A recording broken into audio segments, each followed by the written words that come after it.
नमस्कार मैत्रिणींनो, मी संगीता. चला आज काय बनवायचं. आज तुम्हाला मी इथं पहिल्यांदा डायरेक्ट वाटण दाखवलं बरं का. रेसिपी काय बनवायची हे तुम्हाला पुढे दिसणारच आहे. कांदा, खोबरं, लसूण, कोथिंबीर आणि अगदीच धणे थोडेसे आणि थोडंसं आलं घेतलेलं आहे. याच्या विरोधात काही वेगळं वाटण घ्यायचं नाही आहे आपल्याला. चला मसाला मस्त असा परतून घेऊया मैत्रिणींनो. पाहू शकता तुम्ही. आता तुम्हालाही वाटत असेल की पहिलंच वाटण दाखवले म्हणजे मसाला भाजीला काय बनवायचं आहे. अहो तेही बघाय भेटन, पण आधी हे तर बघा. आपल्याला जे मेन साहित्य लागतं ते तर पाहून घेऊया. मस्तपैकी असं वाटण आपल्याला परतून घ्यायचं आहे. पाहू शकता मैत्रिणींनो, अगदी कलर येस्तोपर्यंत परतायचं आहे बरं का. आणि खरंच सीझन म्हणजे आता त्याचा सीझन आहे आणि ही भाजी खूप चालती म्हणजे खूप चालती आणि सगळ्यांनाच आवडते बरं का. मग आता बी तुम्ही ओळखलं का नाही सांगता येत मला, तरी मी तुम्हाला एवढं फोडून सांगितलं आहे.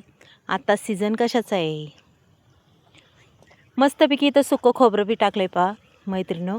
आणि हेही आपण अगदी छान पद्धतीने परतून घेणार आहे. अगदी कलर येतोपर्यंत परतायचं आहे. आणि वाटण खूप सोपं आहे. सोप्या आणि ह्या भाजीला काय असतं, सोप्या वाटणातच तुमची ही भाजी खूप छान लागते. चव बी खूप अप्रतिम लागते. हो का. धने लसूण हे मी दोन्ही सोबत टाकलेलं आहे. त्याच्यानंतर आपण कोथिंबीर बी टाकणार आहे, पण आधी हे थोडं परतून घेणार आहे बरं का. धने कधीही सुरुवातीला टाकायचे नाही तर धने आपले करपतील. हे बघा, आता कोथिंबीरही टाकून घेतलेली आहे, कारण की पूर्ण कढईचं तेल त्या कोथिंबीरीने पुसून निघतं बरं का. पाहू शकता तुम्ही. आणि अगदीच म्हणतात ना, घरातली सगळी सामग्री, त्याच्यापासून जास्त काही बाहेरचं नाही आहे त्याच्यात. हे सगळं घरातलंच आहे. धने आपल्या शेतातलेच आहे, मोहरी आपल्या शेतातलीच आहे बघा. फक्त जिरी विकत आणलेली. जिरी मोहरीचा छान अगदी तडका बसलेला आहे. पाहू शकता तुम्ही. तेलही छान तापलं आहे. इथं टाकून द्यायचं आहे अख्खा एक टॅमॅटो बी शेतातलाच आहे. पाहू शकता तुम्ही. तो सुद्धा मी घरचंच आहे म्हणायचं. आणि मैत्रिणींनो, अगदी छानपैकी हे परतून घ्यायचं आहे का टॅमॅटोनी. पहा, अगदीच कलरच खूप चेंज होतो आणि टॅमॅटो अगदी सॉफ्ट आपला होऊन जातो. आता इथं जे वाटण वाटले ते सुद्धा मी टाकून घेणार आहे. वाटण हे अगदी छान पद्धतीने परतून घ्यायचं आहे बरं का.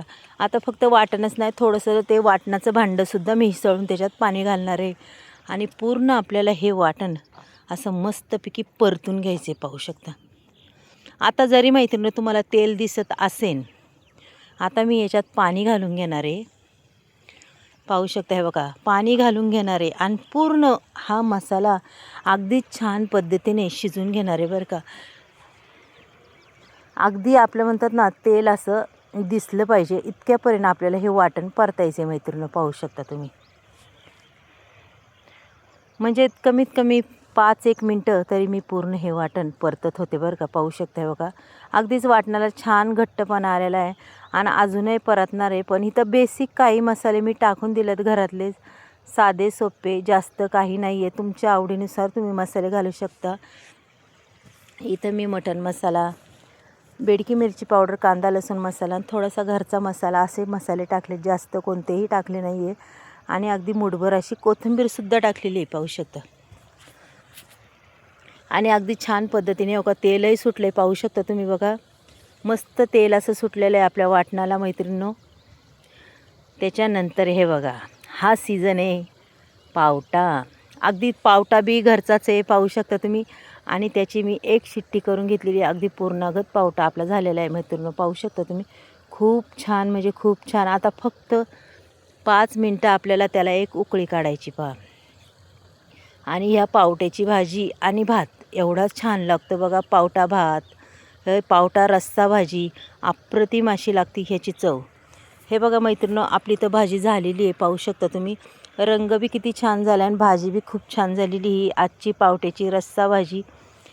आणि ही पावट्याची रस्सा भाजी तुम्ही कशी बी करा बरं का. हिरव्या मिरचीत करा, कशी करा मसाला, पण त्याची चव खूप छान लागते खूप. कारण की तो वल्ला असतो, वाळलेला नसतो. वाळलेला याची एवढी चव लागत नाही, पण हा ताजा झाडाचा वल्ला पावटा खूप छान लागतो. मग तुम्ही मला नक्कीच सांगू शकता की आजची रेसिपी तुम्हाला आवडली का नाही, हे मला कमेंट बॉक्समध्ये नक्की सांगा मैत्रिणींनो.